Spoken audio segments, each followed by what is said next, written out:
Hi guys, in this video we are going to discuss how to pass the contact attribute directly without using any security token and all this thing. Just a formality to subscribe to the videos or channel, sorry. Uh, 89% are not subscribing to the channel. You can watch this video in 1.5x to understand much better, although it's a small video. Okay, so in the previous video, we saw how we have enabled a security token and how we are able to pass the information, right? Now, what we will do in this one is we will not enable the security token. If you see over here, we don't have the security token. What I will do is I will copy the scriptlet and let's say I will use this. Oops, it's okay. I will use this HTML file. It looks bad.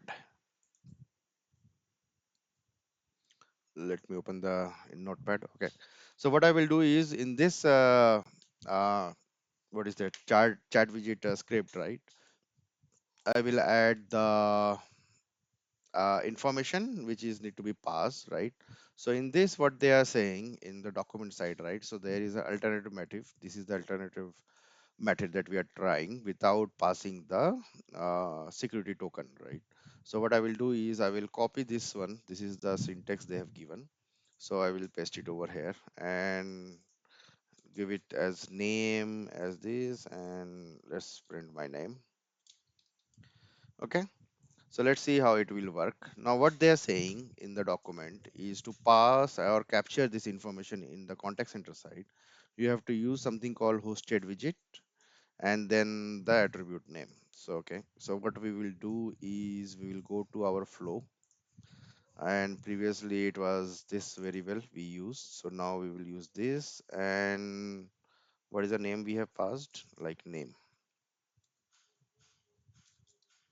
Okay, and click save, click publish. Okay, now I think everything is done, right? So this is we have saved sync, we have generated the widget, and now what I will do is I will open sync.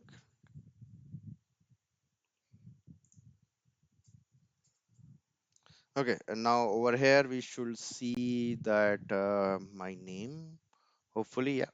Okay, so this is how we are able to pass this information from chat widget, inbuilt chat widget, to contact center without using the security token. Okay, hopefully you find this video useful. Thank you. Have a nice day.